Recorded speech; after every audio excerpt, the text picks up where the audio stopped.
அசோக், நான் உன்கிட்ட சொன்னேன்ல துர்காக்காக நீ ஒரு gift கொடுக்கணும்னு. சொல்லியிருக்கேன் மேடம், இனிமே தான் வரும். அசோக், gift எல்லாம் நான் ரெடி பண்ணிட்டேன். gift-அ நான் கொடுக்கறேன். நீ அத உன்னோட சார்பா துர்காவுக்கு கொடுத்தா போதும். என்ன மேடம் சொல்றீங்க? ஆமா அசோக், என் பொண்ணு லண்டன்ல இருந்து வரா. இந்த ரிங்க நான் அவளுக்காக வாங்கி வச்சிருந்தேன். துர்காவும் எனக்கு பொண்ணு மாதிரி தான். சோ இந்த ரிங்க நீ துர்காவுக்கு அன்பளிப்பா கொடுக்கணும்.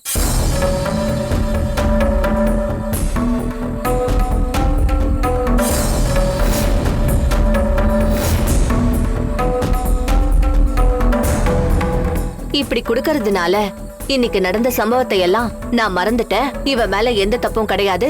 இவளை நான் ஏத்துக்கிட்டேன்னு அர்த்தம்.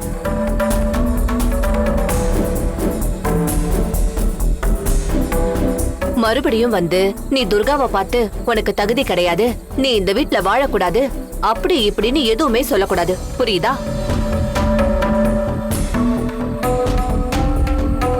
அம்மாடி துர்கா, நீயும் என் பொண்ணுதான். அப்படிதான் நான் உன்னை நினைக்கிறேன். நீயும் எதையும் மனசுல வச்சுக்காதம்மா. அசோக் இந்த ரிங்க உனக்கு போட்டு விடுவாரு. நீ அதை ஏத்துக்கணும்.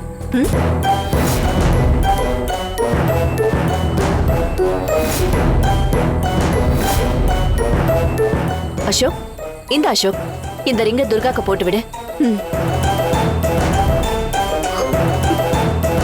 பொடி. வாங்க. மேடம், போட்டு விடு. துர்கா, விரல நீட்டுமா.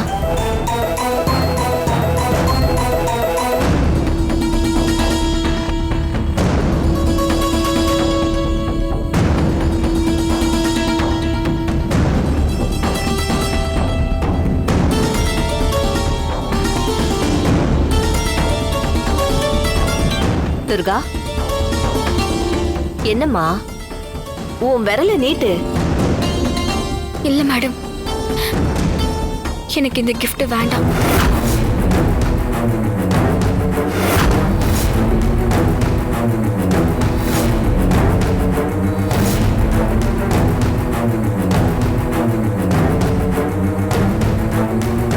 சின்னையா கிட்ட நான் வேற ஒரு gift கேட்டு வாங்கணும்.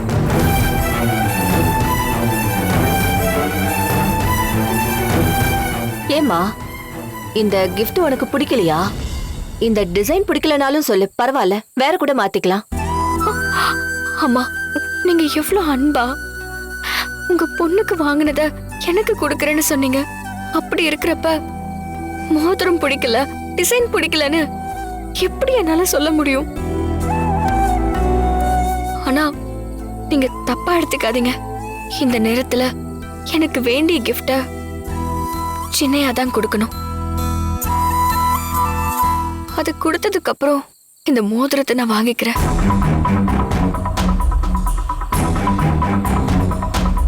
சொல்லுமா, அசோக் கிட்ட இருந்து உனக்கு என்ன gift வேணும்? நான் சின்னையாவுக்கு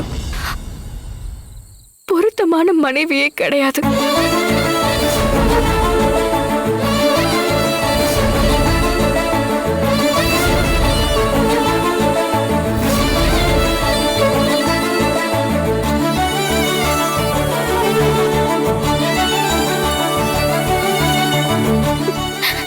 வீட்ல மருமகளா வாழ்றதுக்கான தகுதியே எனக்கு கிடையாது.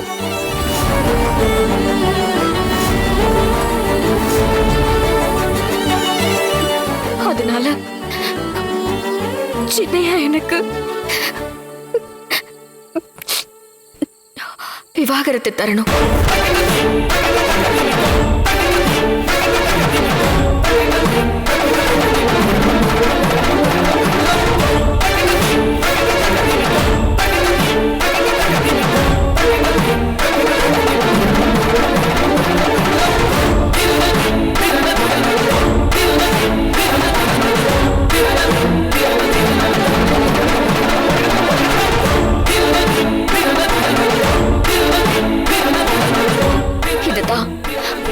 நான் அவர்கிட்ட இருந்து எதிர்பார்க்கிற கிஃப்ட்.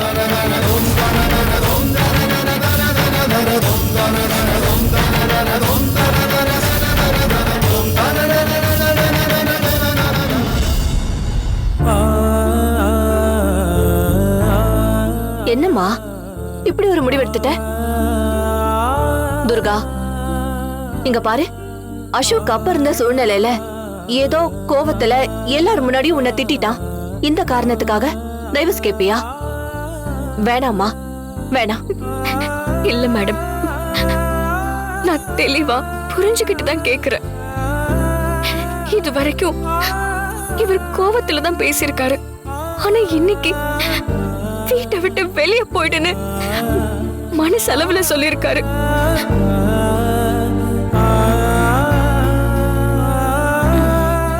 சின்னையா பேசின ஒவ்வொரு வார்த்தையும் இவர் மனசுக்குள்ள இருந்து வந்த வார்த்தைங்க தான். இவரை பொறுத்த வரைக்கும் இவருக்கு நடந்த கல்யாணம் ஒரு விபத்துன்னு சொல்லுவாரு. ஆனா கல்யாண வாழ்க்கை அன்பால தான் ஆரம்பிக்கணும். அது ஒரு விபத்தா இருக்க கூடாது.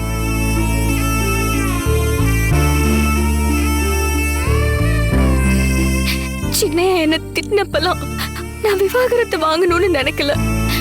இது வரைக்கும் ஒரு மனைவியா ஆசைப்பட்டு சாப்பிட இதை செஞ்சு கொடு, அதை செஞ்சு கொடுன்னு என்கிட்ட சொன்னதே இல்ல.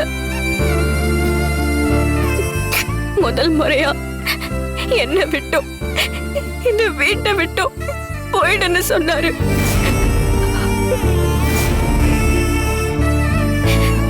நான் அவர் ஆசை நிறைவேற்றணும்னு நினைச்சுதான் இப்போ விவாகரத்து கேக்குறேன்.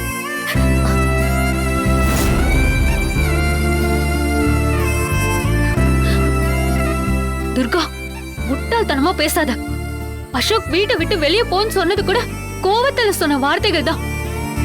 அவன் அப்படி சொன்னான்றதுக்காக நீயும் அவன மாதிரியே பேசுவியா? இல்லக்கா, நீங்களே சூசகமா பல தடவை என்கிட்ட சொல்லிருக்கீங்க, சின்னையாவுக்கு தகுந்த மாதிரி உனக்கு நடந்துக்க தெரியல. ஆனாலும் நீ உன்னை மாத்திக்க முடியும்னு நம்பிக்கையெல்லாம் கொடுத்தீங்க. ஆனா எனக்கு அந்த நம்பிக்கை போயிடுச்சுக்கா.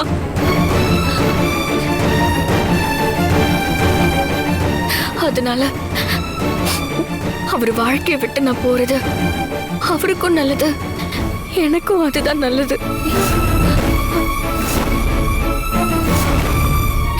இந்த குடும்பத்துல இருந்து தினம் தினம் சின்னையாவை நான் கஷ்டப்படுத்த விரும்பல. துர்கா, நான் என்ன சொல்ல வரேன்னா,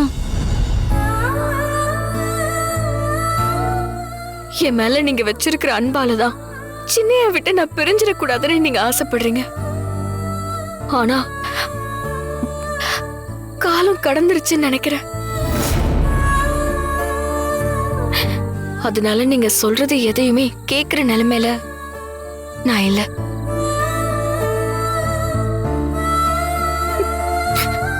சின்னையா, நான் மறுபடியும் கேக்குறேன், உங்களோட அன்பளிப்புங்கிறது எனக்கு நீங்க கொடுக்க போற விவாகரத்துலதான் இருக்கு.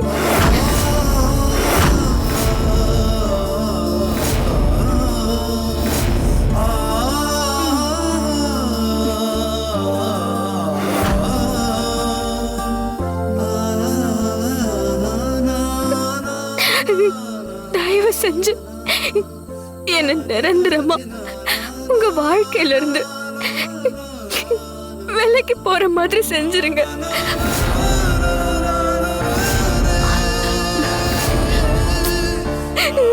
அது போதும் எனக்கு,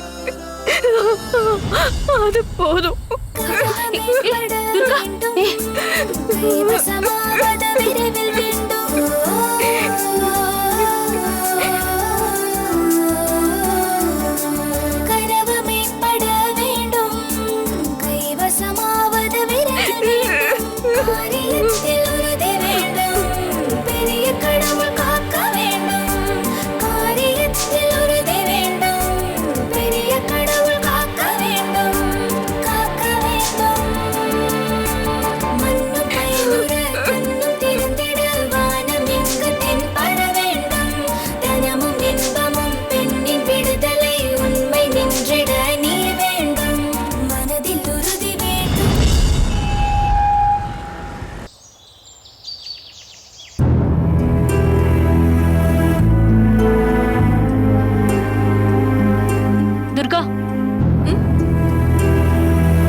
காஃபி குடி.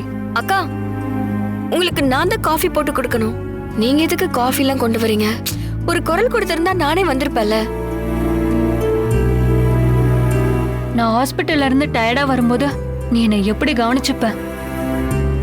காலையில காஃபி போட்டு கொண்டு வந்து என்ன எழுப்புவ.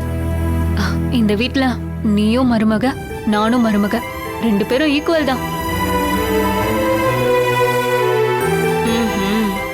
எனக்கு நீ செய்யும் போது உனக்கு நான் செஞ்சுதானே ஆகணும். துர்கா, என்னாச்சு?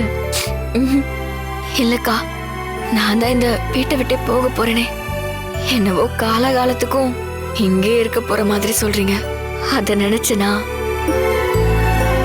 அதான் பொசுக்குன்னு கண்ணுல தண்ணி வந்துருச்சு.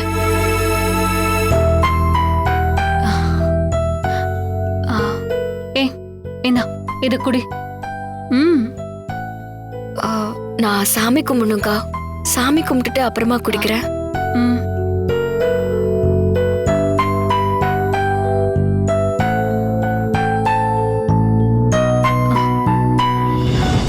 துர்கா அக்கா, இத பத்தி பேசதான் உன்னை தேடி வந்தேன். நேத்து நீ ஏதோ ஒரு வேகத்துல சொல்லிட்ட. எல்லாரும் கலைஞ்சு போனதுக்கு அப்புறம் உன்கிட்ட பேசணும்னு தான் நினைச்சேன். அந்த நேரம் நீ ரொம்ப அப்செட்ல இருந்த. நான் என்ன பேசினாலும் சொன்னதையே தான் திரும்பி சொல்லிருப்ப. இப்ப நான் சொன்னதும் பொசுக்குன்னு உன் கண்ணுல கண்ணீர் வந்துச்சுல்ல. அப்போ உன் மனசுல இந்த வீட்டு மருமகளா வாழணும்னு ஆசை இருக்குன்னு தானே அர்த்தம். அப்புறம் எதுக்கு நேத்து நீ அசோக் கிட்ட எனக்கு டைவர்ஸ் கொடுங்கன்னு சொன்ன? ஆசை இருந்தா மட்டும் போதுமாக்கா? தகுதி வேணும்ல. ஒரு ஜமீன் வீட்டு மருமகளாக எனக்கு என்னக்க தகுதி இருக்கு? சின்னையா படிச்ச படிப்பு என்ன? ஏன் படிப்பு என்ன? இதெல்லாம் நான் வெளியே சொன்னா வெக்க கேடு. மத்தவங்கலாம் கேட்டா சிரிப்பாங்கக்கா. நான் ஆசைப்படுறதுக்கு கூட தகுதி வேணும்க்கா. துர்கா, தகுதிங்கிறது படிப்புலயும் வசதியிலயும் வர்றது கிடையாது துர்கா, குணத்தால வர்றது. ஒரு பெரிய கோடீஸ்வரனா இருப்பான், ஆனா அவன் எச்ச கையால காக்கா ஓட்ட மாட்டான். அவனுக்கு தன்னை பெரிய கோடீஸ்வரன் சொல்லிக்கிறதுக்கு என்ன தகுதி இருக்கு? பட்டும் பகட்டுமா ஜொலிப்பாங்க, ஆனா எந்த நேரமும் அடுத்தவங்க லைஃபை எப்படியெல்லாம் கெடுக்கலான்னு அதே நினைப்புல தெரிவாங்க. மத்தவங்களை விட ஒசந்தவங்கன்னு சொல்லிக்கிறதுக்கு அவங்களுக்கு என்ன தகுதி இருக்கும் சொல்லு பார்க்கலாம். அதனால நான் படிக்கல, வசதி இல்லன்றதெல்லாம் தகுதி இல்லன்றது அர்த்தம் இல்ல துர்கா. அட போங்கக்கா, நீங்க படிச்சவங்க, ஏதோ உங்களுக்கு புரிஞ்சத சொல்றீங்க. இதெல்லாம் மத்தவங்களுக்கு புரியுமா? தான் புடிச்ச முயலுக்கு 3 கால்னு தானே ஊருக்குள்ள நிறைய பேர் சுத்திட்டு இருக்காங்க. சரி, நீ ட்ராக்க மாத்தி பேசாத. அசோக் கூட வாழ உனக்கு எல்லா தகுதியும் இருக்கு. ஏன் நீ கும்பிடுற மாசாணி அம்மனுக்கு தெரியாதா யார யார் கூட சேர்க்கணும்னு? அசோக்குக்கு உன்னை விட்டா வேற பொருத்தமான பொண்ணு அமையாது. அவன் போக போக புரிஞ்சுப்பான். அதனால அது வரைக்கும் நீ அவன் கூட சேர்ந்து வாழணும்ல. நீ வெட்டிட்டு போயிட்டேனா நீங்க கல்யாணம் கட்டிக்கிட்டதுல அர்த்தமே இல்லாம போயிடும் துர்கா.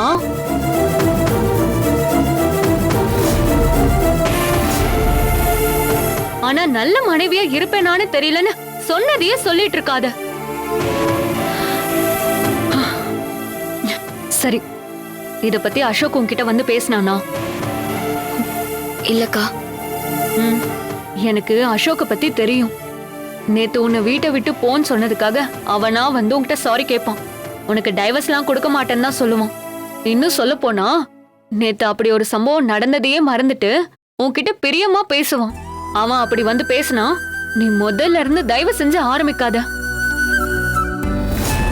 நீயும் நேத்து நடந்ததை மறந்துட்டு பிரியமா பேசு, புரியுதா?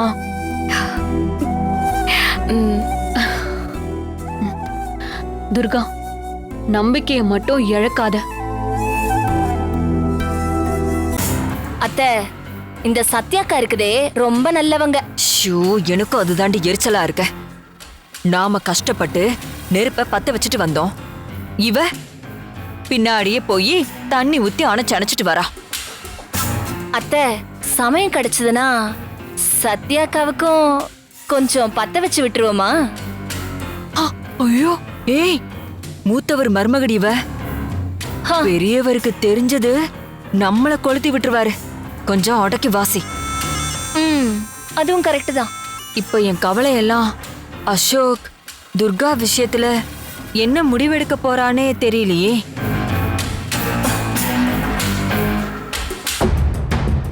உனக்கு புரிஞ்சிருக்கும்னு நினைக்கிறேன். அண்ணி வா அசோக். நீங்களும் இங்கே தான் இருக்கீங்களா? ஆமா அசோக். ஐயோ, இவ அவகிட்ட என்ன சொல்ல போறான்னு தெரியலையே. நேத்து இவ பாட்டுக்கு டைவர்ஸ் அது இதுன்னு சொல்லிட்டான். அதான் மனசு கேட்கல. அத பத்தி தான் பேசிட்டு இருந்தேன். சரி, நீ துர்கா கிட்ட பேசு, நான் கிளம்புறேன். அண்ணி நீங்களும் இங்கே இருங்க. நானும் துர்கா சொன்னதை பத்தி தான் பேச போறேன். கூட நீங்களும் இருந்தா நல்லா இருக்கும். ஆ,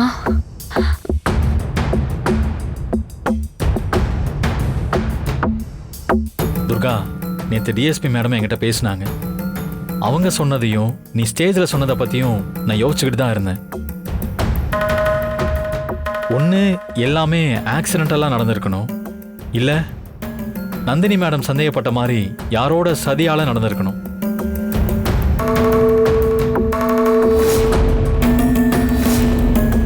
உன் மேலே எந்த தப்பும் இல்லைன்னா நான் எதுக்காக அந்த அளவுக்கு உன் மேலே கோவப்பட்டேனே தெரியல.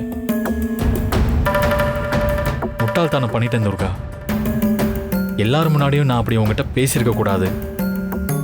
எந்த அளவுக்கு உன் மனசு கஷ்டப்பட்டிருக்குன்னு நைட்டெல்லாம் என்னால் ஃபீல் பண்ண முடிஞ்சது.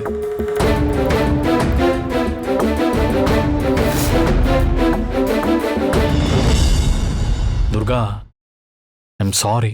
ஐயோ சின்னையா, என்கிட்ட போய் சாரி எல்லாம் கேட்டுட்டு இருக்கீங்க? உங்க முன்னாடி நான் யாரு? அப்படியெல்லாம் சொல்லாத துர்கா. இந்த உலகத்துல பிறந்த எல்லாருமே சமந்தான். இன்னும் சொல்ல போனா இந்த வீட்டுல நீ பிறந்திருந்தா என்னை விட நீ பெரிய ஆளா இருப்ப. சரி, அதை விட்டு தள்ளு. நான் தான் டென்ஷன்ல வார்த்தையை விட்டுட்டேன். அதுக்காக நீயும் டைவர்ஸ் கொடுத்துடுங்கன்னு சொல்லுவியா? எனக்கு எனக்கு எவ்வளவு சங்கடமா போயிடுச்சு தெரியுமா?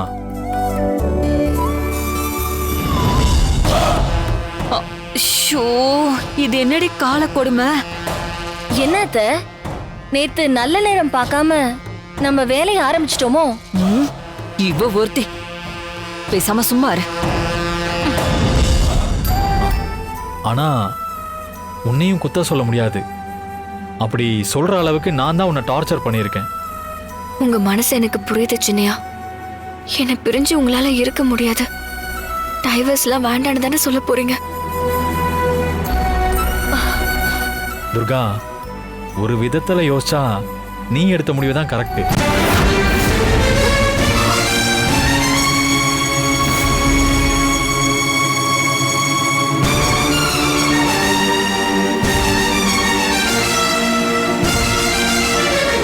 ஆமா துர்கா, எப்படி யோசிச்சாலும் நீ எடுத்த முடிவு தான் சரி. இந்த முடிவால நம்ம 2 பேருமே சந்தோஷமா இருக்க போறோம்.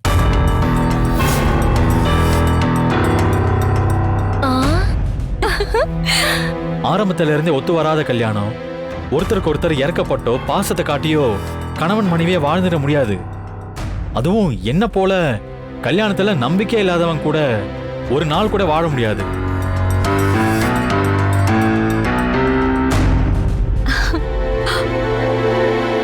தினம் தினம் சண்டை போட்டு நீ என்ன டென்ஷன் படுத்தி நான் உன்னை திட்டி எல்லாத்துக்கும் ஒரு முடிவு கட்டிடலாம். அதுக்கப்புறம் ஊருக்கு போய் நீயும் சந்தோஷமா இருப்ப, நானும் நிம்மதியா இருப்பேன். நீ எடுத்த முடிவு நம்ம 2 பேருமே ஏத்துக்கிற சரியான முடிவு.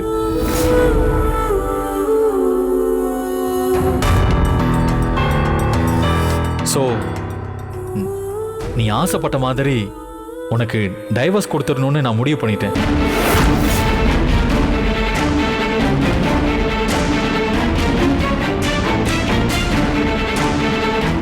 அசோக், ஏன் நீ இப்படி சொல்லிட்ட? துர்கா சொன்னதை நீ ஏத்துக்க மாட்ட, நீயும் சொல்லிட்டேன்னு பிடிவாதமா இருக்காதுன்னு சொல்லி நான் துர்காக்கு நம்பிக்கை கொடுத்து பேசிட்டு இருக்கேன். நீ என்னடானா இப்போ மொத்தத்தையும் மாத்தி பேசிட்டு இருக்க? அண்ணி, என் மனசுல என்ன இருக்கோ அதான் நீ பேசிட்டு இருக்கேன். துர்கா மேல இருக்கிற பாசத்துல தான் நீங்க இந்த கேள்வியை என்கிட்ட கேக்குறீங்க. நான் தான் சொன்னனே, இதே பாசம் என் மேல அவளுக்கும் அவ மேல எனக்கும் இருக்கு. ஆனா அதுக்காக மட்டும் கணவன் மனைவியை வாழ்ந்துட முடியாது.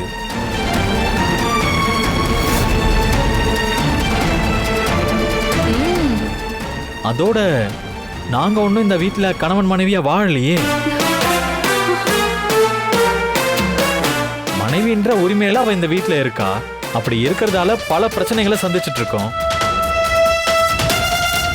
அதனால அவ நிம்மதியா ஊர்லயே இருக்கலாம். நானும் எந்த டிஸ்டர்பன்ஸும் இல்லாம என் வேலைகளை பார்ப்பேன். சோ டைவர்ஸ் பண்றது எங்க 2 பேருக்குமே ரொம்ப நல்லது அண்ணி.